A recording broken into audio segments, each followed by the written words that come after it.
Il y a des jours avec, il y a des jours sans. Les jours avec, on est déjà avec. Mais les jours sans, il faut faire avec le AM 1410.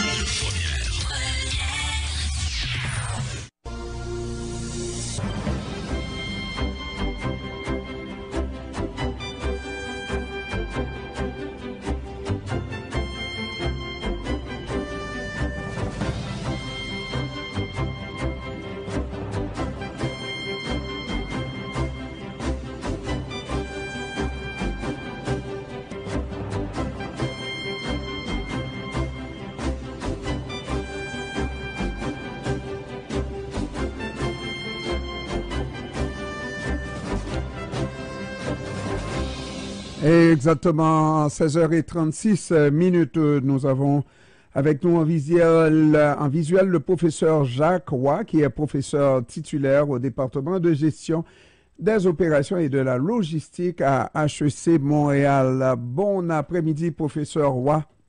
Bonjour à vous. Ça va bien, professeur? Ça va très bien, vous? Oui, moi, ça va toujours bien, même quand ça va mal. Alors. Bon, ça. Alors, professeur, on dit que il y a beaucoup de projets, comme on dit, beaucoup d'appelés, mais peu d'élus. Peut-être que projets en transport, on dit que c'est des projets qui sont mal ficelés et on se demande même, vous demandez, est-ce que ça sert au bien-être du public en ces temps où on parle de plus en plus de mettre de côté la voiture individuelle, n'est-ce pas, et d'utiliser le transport collectif. Et ça surprend, professeur. Oui, bien écoutez, j'ai fait un peu un survol des projets actuels et passés. Et ce qu'on constate, c'est qu'on observe évidemment des retards importants dans les projets, des dépassements de coûts.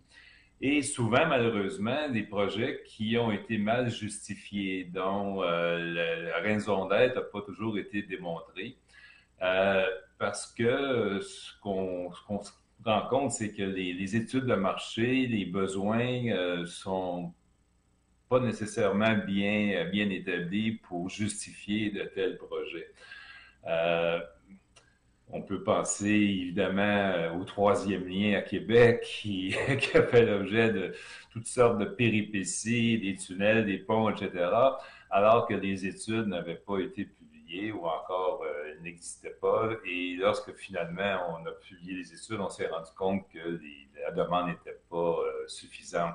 Et là, on revient encore à nouveau. Donc, c'est un peu un cas extrême, mais il y a d'autres exemples qu'on pourrait invoquer de situations où on se précipite un peu trop rapidement sur les solutions, les technologies, comment relier les points entre eux avant de bien identifier le besoin tel quel.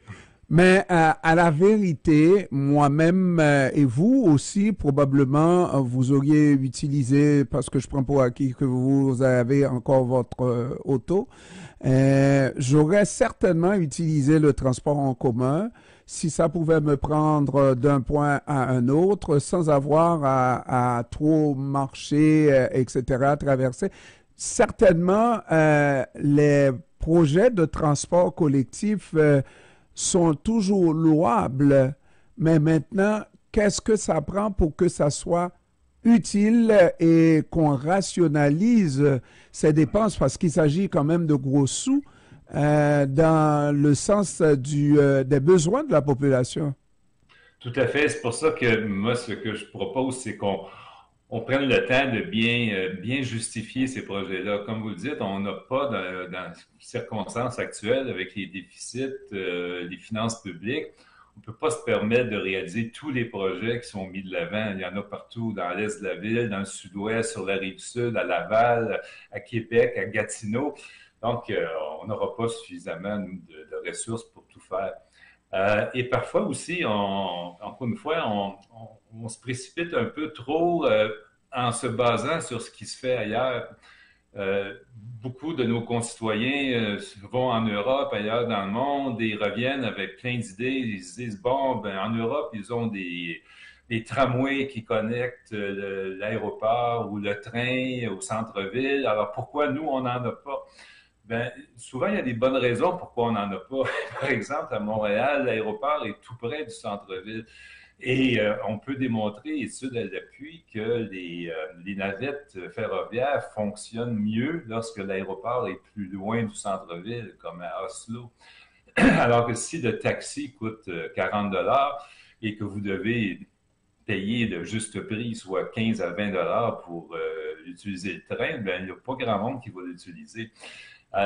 Donc, c'est pour ça que ces projets-là, comme le train qui devait relier l'aéroport au centre-ville, le fameux aérotrain que l'Aéroport de Montréal voulait mettre sur pied, ces projets-là avaient été évalués et jugés non rentables. Et malgré tout, on voulait continuer. Alors aujourd'hui, évidemment, on a le REM qui est une autre question, là, parce que, bon, on a l'avantage de couvrir un plus vaste territoire. Mais à la base, ce n'était pas un projet qui aurait dû aller de l'avant si on se fie aux études en question. Ouais.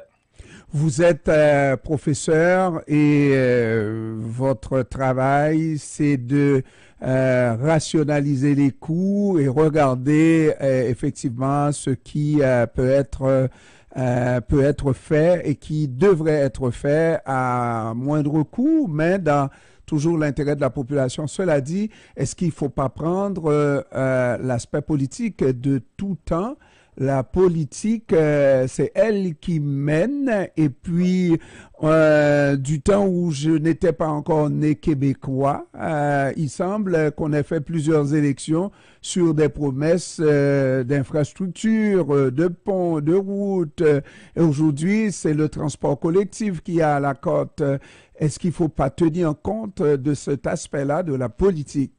Oui, vous avez tout à fait raison. Et puis, là aussi, on a des bonnes pratiques ailleurs dans le monde. Il y a le niveau politique, on va dire le niveau stratégique, qui a la responsabilité d'approuver les grands projets parce qu'ils vont les financer.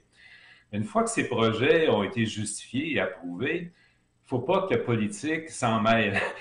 Il faut, parce que lorsqu'il y a de l'ingérence politique, et on l'a vu à Québec, il y avait un projet de tramway avec un tracé qui avait été étudié, etc., en fonction des besoins. Et là, le gouvernement est venu s'ingérer dans le choix du tracé. Bon, vous allez passer par tel endroit plutôt qu'un autre, etc.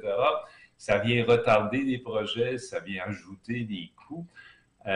Donc, ce qu'on voit ailleurs, c'est que lorsqu'on laisse les gestionnaires de projets s'occuper de leurs responsabilités, ben, ça fonctionne mieux lorsqu'il y a de l'ingérence. Et on a vu ailleurs au Canada aussi, à Vancouver, les politiciens ont exigé qu'on creuse en tunnel un métro au lieu de le faire en tranchée, ce qui a coûté beaucoup plus cher. Et la raison qui motivait les politiciens, c'est qu'il y avait des citoyens qui n'étaient pas contents.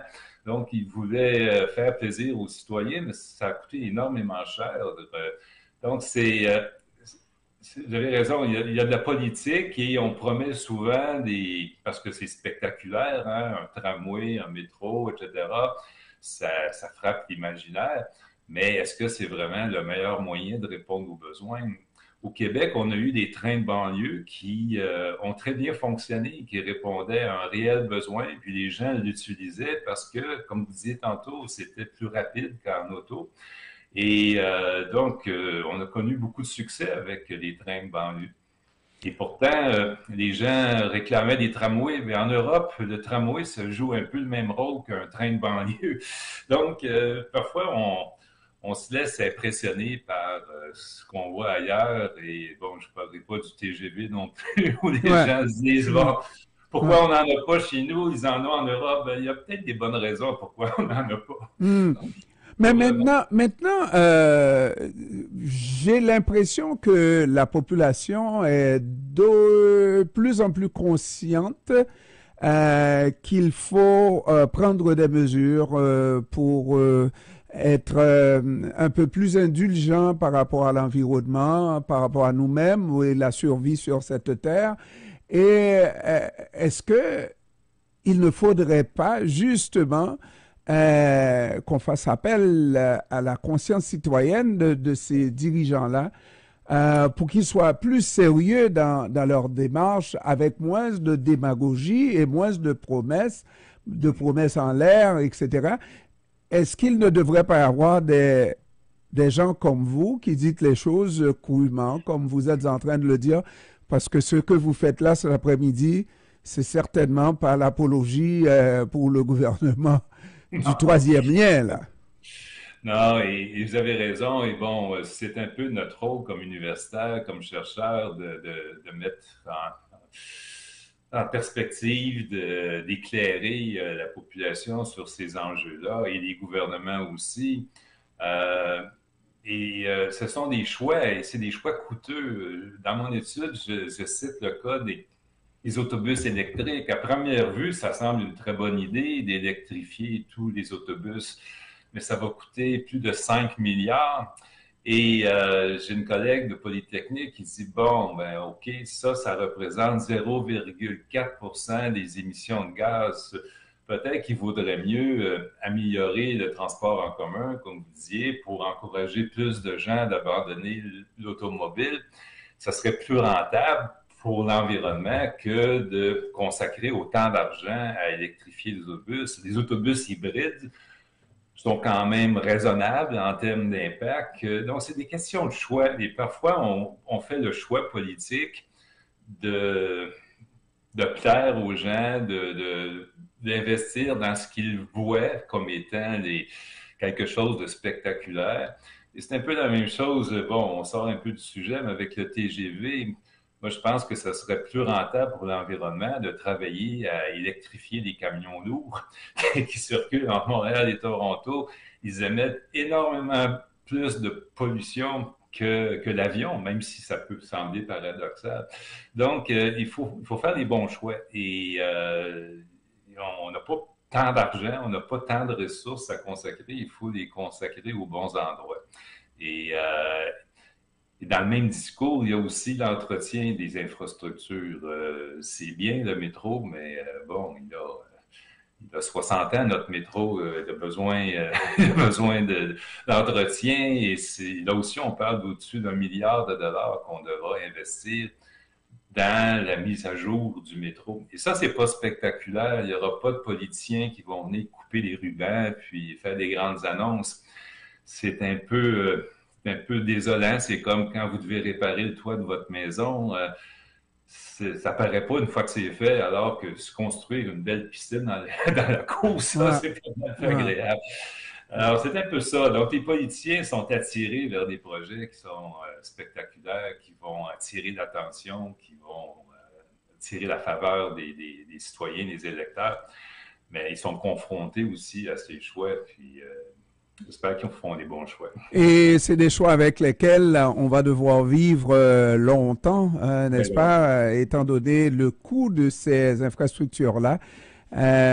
Professeur, je trouve que vous avez dit de choses extrêmement importantes, en espérant que ceux qui doivent les lire prendront le temps de le lire avant de vous faire un procès d'intention à l'Assemblée nationale en envoyant une motion pour ça ne m'inquiète pas tellement. J'ai assez d'années d'expérience pour vivre. Je vis très bien avec ce genre de... Mais je vous assure que le premier qui avait, moi en tout cas que j'ai vu, qui avait été l'objet de cette motion, je pense que jusqu'à sa mort, il ne l'a pas digéré, hein? Non, effectivement. Alors voilà. Professeur Jacques Roy, professeur titulaire au département de gestion des opérations et de la logistique à HEC Montréal. Et j'ajoute celui qui dit tout ce qu'il veut dire, n'est-ce pas? Tout ce qu'il doit dire. Vous êtes un homme libre. Merci, professeur. Oui, tout à fait. Merci. Merci et salutations à vos auditeurs. Merci, au revoir. Au revoir.